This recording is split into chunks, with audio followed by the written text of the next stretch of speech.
So meditation is exercise for your brain. We're using our mind, we're training our mind to change our brain. And you are actually changing the physical structure of your brain. And you're changing it for the better. And the benefit of that is it gives us more positive mind states. So it's really good. We're training the mind to change the brain to have more positive mind states. So that's really good. What happens when we're meditating is we are having our attention on the breath, most often the breath, and that's going to be our primary anchor. So our attention is on the breath, and what happens, of course, is all these little thoughts come along. So you're watching the breath, and maybe you're there for 1 or 2 breaths, and then thoughts come along and take your attention away. And maybe it's the thought about what you're going to have for lunch later, and what do I have in the fridge, and do I need to go to the supermarket? No, if I need to go to the supermarket, maybe I should pick up the dry cleaners. And it kind of, it doesn't take long for the story to just kind of keep weaving and weaving us down this maze.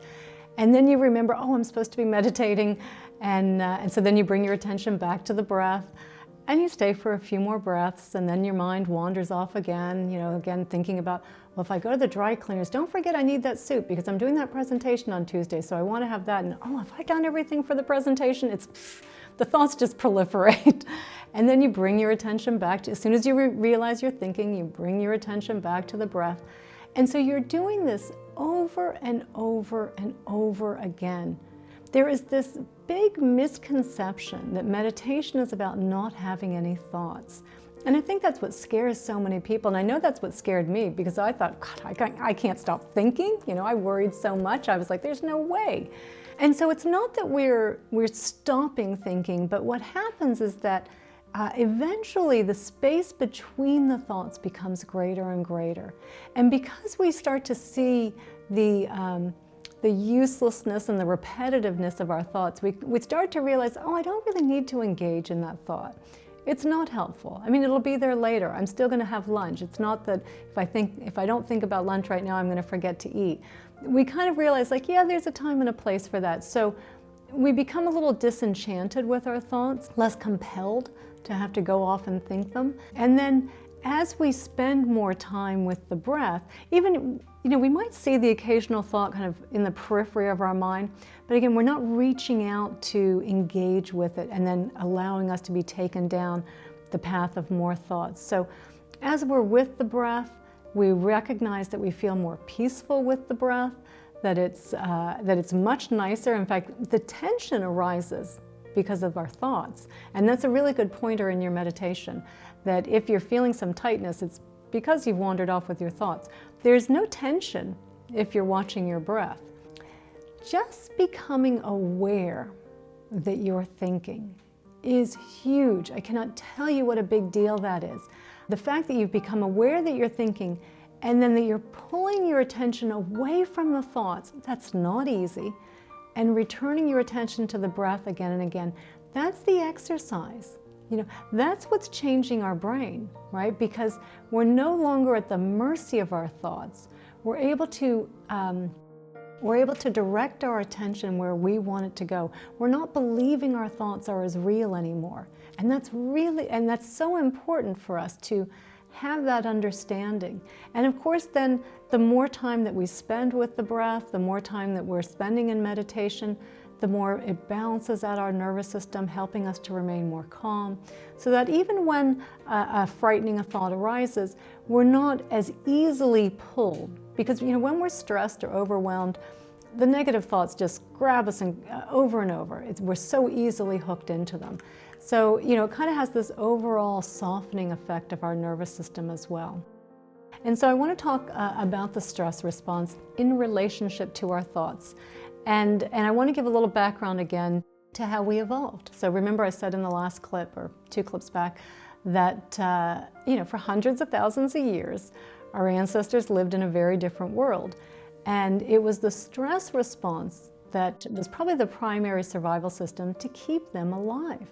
That alerted them to potential dangers, because they lived in a world that at any moment they could be killed. They could be someone's lunch, or they may not find food for days, so if they don't get lunch themselves, they could die. I mean, it was serious for them, and they needed to have a heightened sense of potential danger in their environment. And so they developed a very well-functioning amygdala.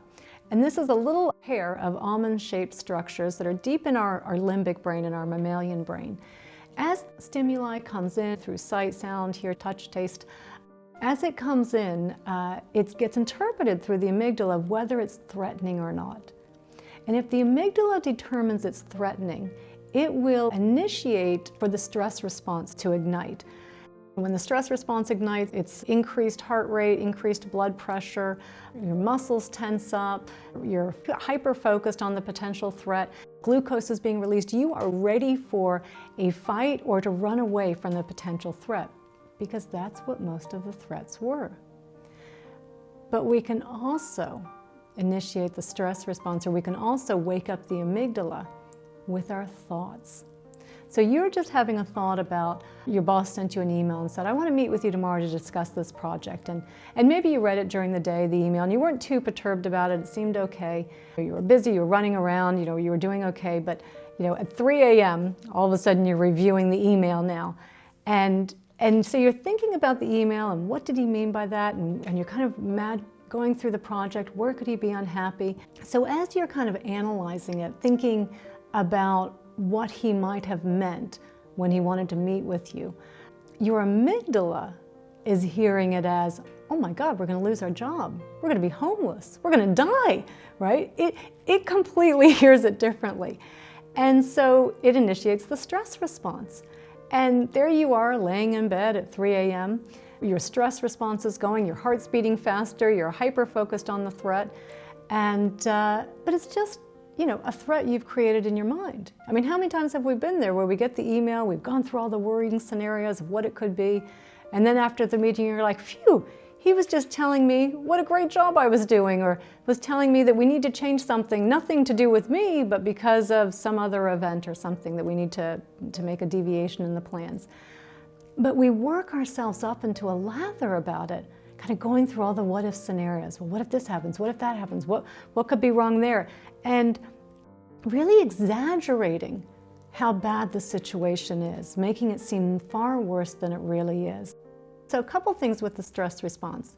One is that, the main thing, it was meant to be over quickly. Either you got away from the lion or you didn't.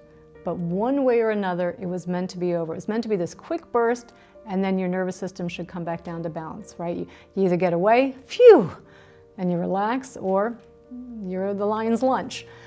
So nothing to rebalance out there. But because we create stress with our thoughts, there's no end to it, right? They just keep going on and on and on. So a couple things happen with the stress response, whereas it's all systems go on one end, kind of getting us ready to fight the potential threat or run away from the threat. Other systems are being shut down. Your brain is trying to divert your resources efficiently for this potential threat. Your immune system gets shut down because you're less likely to die from you're less likely to die from an infection initially. You are more likely to die from a wound.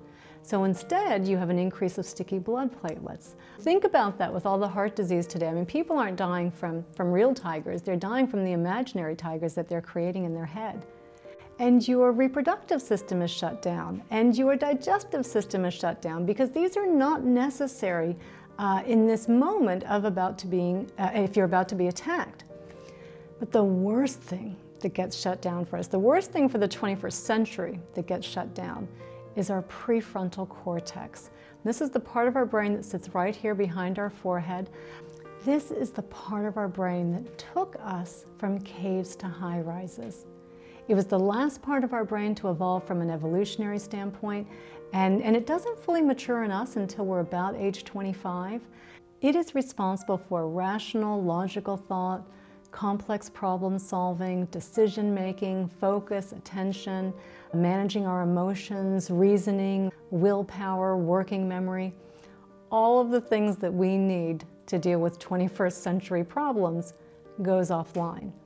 And this is why our thoughts are able to become so wildly exaggerated when we're stressed, because we've lost that part of our brain. And in fact, neuroscientists call it an amygdala hijack.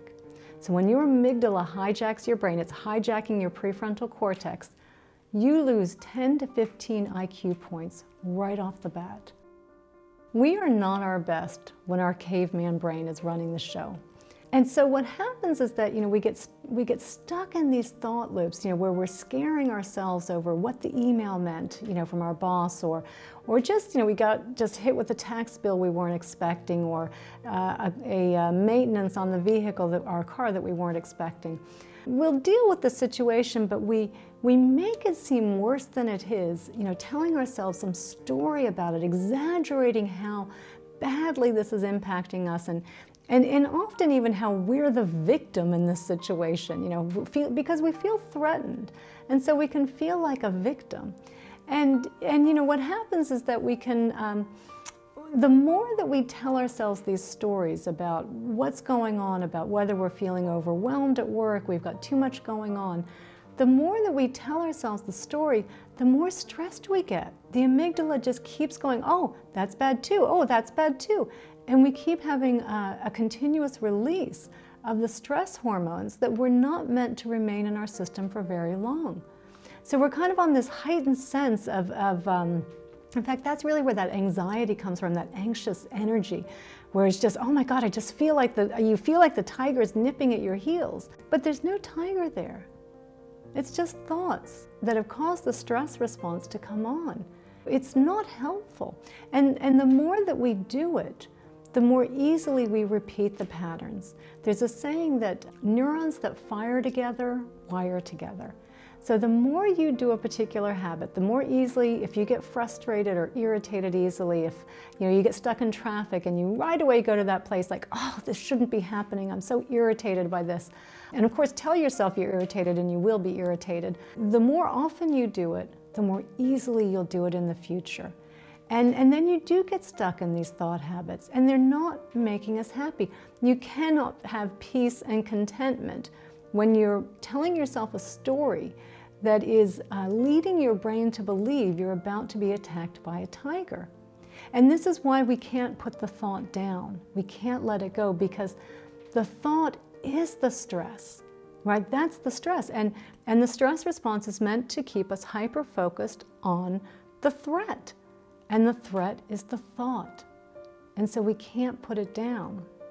So there's a story about two monks that are walking through the forest, and they come across this river crossing, and they look up to the side on the banks, and there's this beautiful young woman standing there, and she's kind of looking at them because she wants to go across the river, but the current's a little fast, and she's kind of afraid, and so she's kind of looking to them, kind of imploring their help. And the two monks look at each other and they're like, oh, I'm not really sure what to do here. This is kind of a tricky situation for us.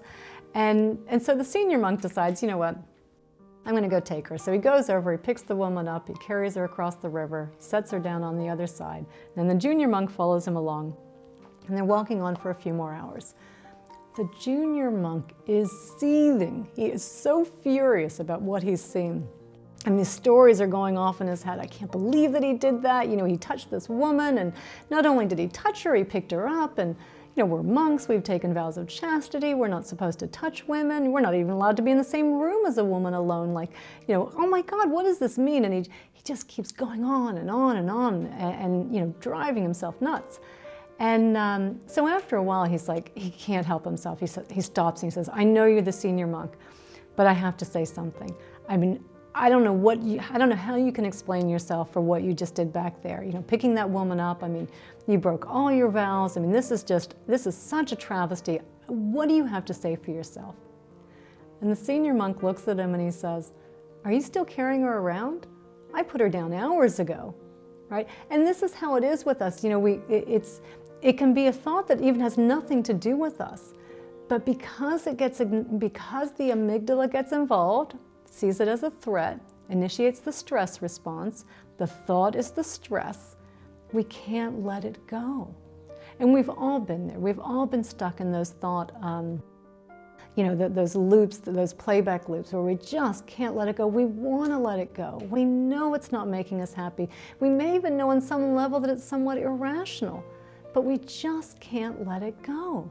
We just have to keep going through all the what-if scenarios, and what about this, and what about that, and torturing ourselves with each thought, making it even worse.